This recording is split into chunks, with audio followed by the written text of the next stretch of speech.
Magandang hapon po mga ka-BJ. Sa Bayumbong po mga ka-BJ ha. Paano po ito nantuloy sa Bayumbong? Nueva Vizcaya.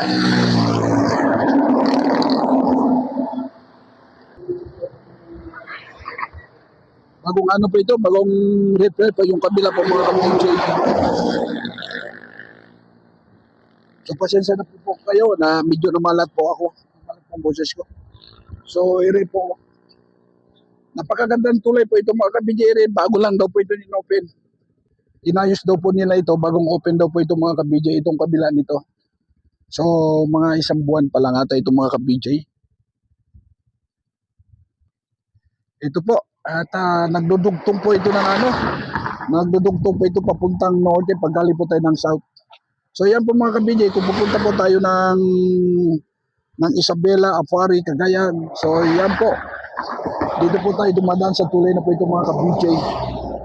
Bato Pere Bridge po mga ka-BJ. Sa Nueva Vizcaya, sa Bayumbong Nueva Vizcaya.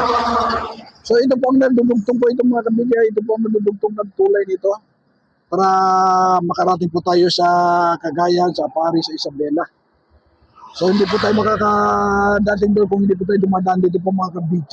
Ayan. So ere po, ayan po mga ka-BJ, pag galing po tayo sa Maynila, galing po tayo sa Nueva Ecija, galing Bulacan, papunta po tayo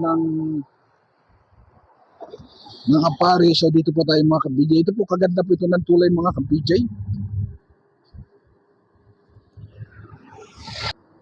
Magandang na po siya daan na mangha po ako mga ka-BJ. Kaya po, live vlog po ito. Dumaan po kami dito, napunta po kami doon sa dulo po ng Nueva Vizcaya po mga ka-BJ. So, kaya ito kakot at may vlog na. Napakagandang tulay ito. Ayan o, ang kapaligiran po mga ka-BJ rin ayan.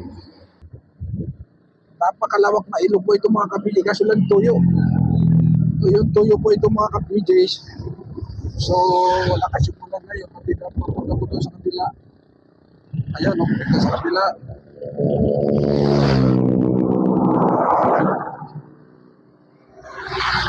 Puros kabundukan po ito mga ka-BJ. Yan po tayo dadaan sa bundok na yan. Tatawid po tayo dyan. At maganda po ng tanawin dito. Napakaganda. Tingnan ninyo, puros mga kabundukan po ito mga ka-BJ.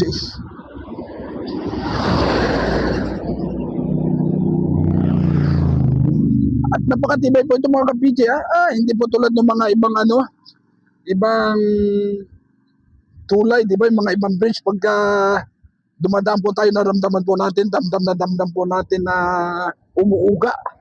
Umuuga po siya, nagsasayo at nakakatakot po rin. Dito hindi. Hindi po mga ka-BJ para din tayo dumadaan sa sa lupa talaga. Wala tayo naramdaman na may dumadaan ng mga malalaking truck. Wala. Walang alog. Magandang pagkagawa po dito mga ka-BJ. Sabagay, ito bago pa lang po ito mga ka-BJ, mga 1 month pa lang pata. Mga 1 month pa lang ata ito nadaanan ito kung dinadaanan natin. So yung kabila dati yung po dinadaanan, ginagawang one way na po siya ngayon mga ka-BJ. Dahil sa yari na po ito.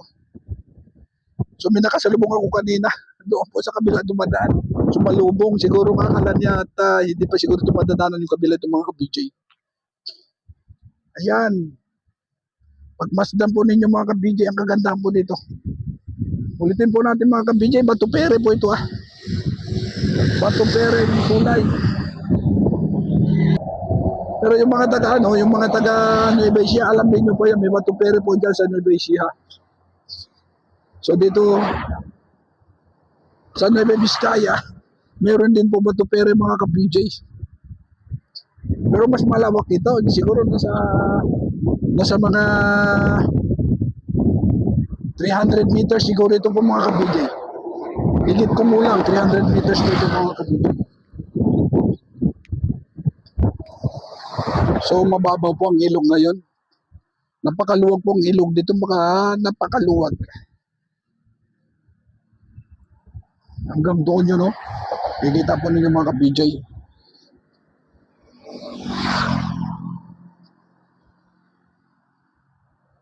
Namanga lang po ako, dumaan ako dito, nakikita ko po yung kapaligiran po, napakaganda ka ako ito ah. At sabi ko nga ako, ibablog ko ka ako ito para makita ka ako ng ano, ng mga followers ko ako na meron pala dito kaganda ganitong ano, ganitong tulay po. Napakaganda nito. So ulitin ko po mga ka-PJ, kakaumpisa lang po itong dinadala na 1 month pa lang po ito mainit ginagawa. So nirenovate lang po ito mga ka-PJ ah. Dati na rin ito meron, matagal na pinalaan po. Ilang pong taon na rin po ito mga ka-PJ. So ngayon medyo siguro may problema na, alam naman po natin pag matagal na talaga magkakaroon ng problema yan. So yun, inayos po nila. Kaya ganito na, kaya ganito na po kaganda mga ka-PJ. Ayun, lalaki ng mga truck.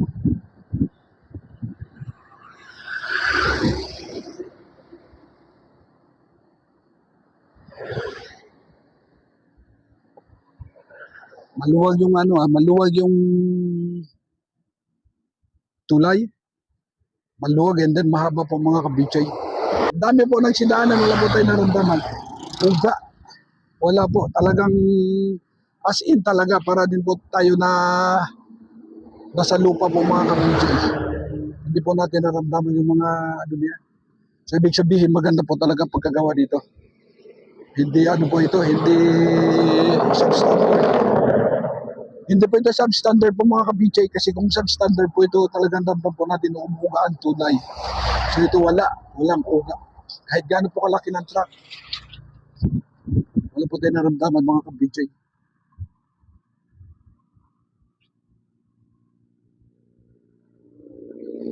So, hanggang doon po, ayan po ang tubig. Ayan po ang tubig ng, ano, ng ilog. Pero yung nasa gilid po doon, oh, kita-kita po natin yung nasa gilid doon, yung ano doon, yung flood control, talaga nag-iba na po mga ka-PJ, oh. Ayun. Mukhang matandang flood control na po yung mga ka-PJ. Ayun, gibang-giba po mga ka-PJ. Lalaki pa naman mga tipak ng mga ano, ang lalaki po mga tipak ng semento, talagang giba talaga yung flood control dyan.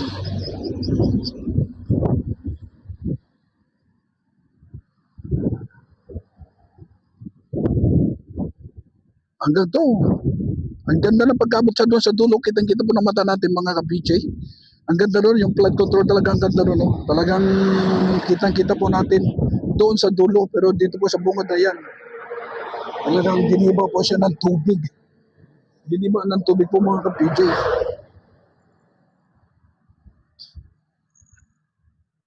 Baka kanino kayang project na yan, yung flood control nito po mga ka-PJ, ano? Kanino kayang project nito? Pero matagal na po ito mga ka-PJ, yung ano na yan, yung flood control na yan, sa itsura nito.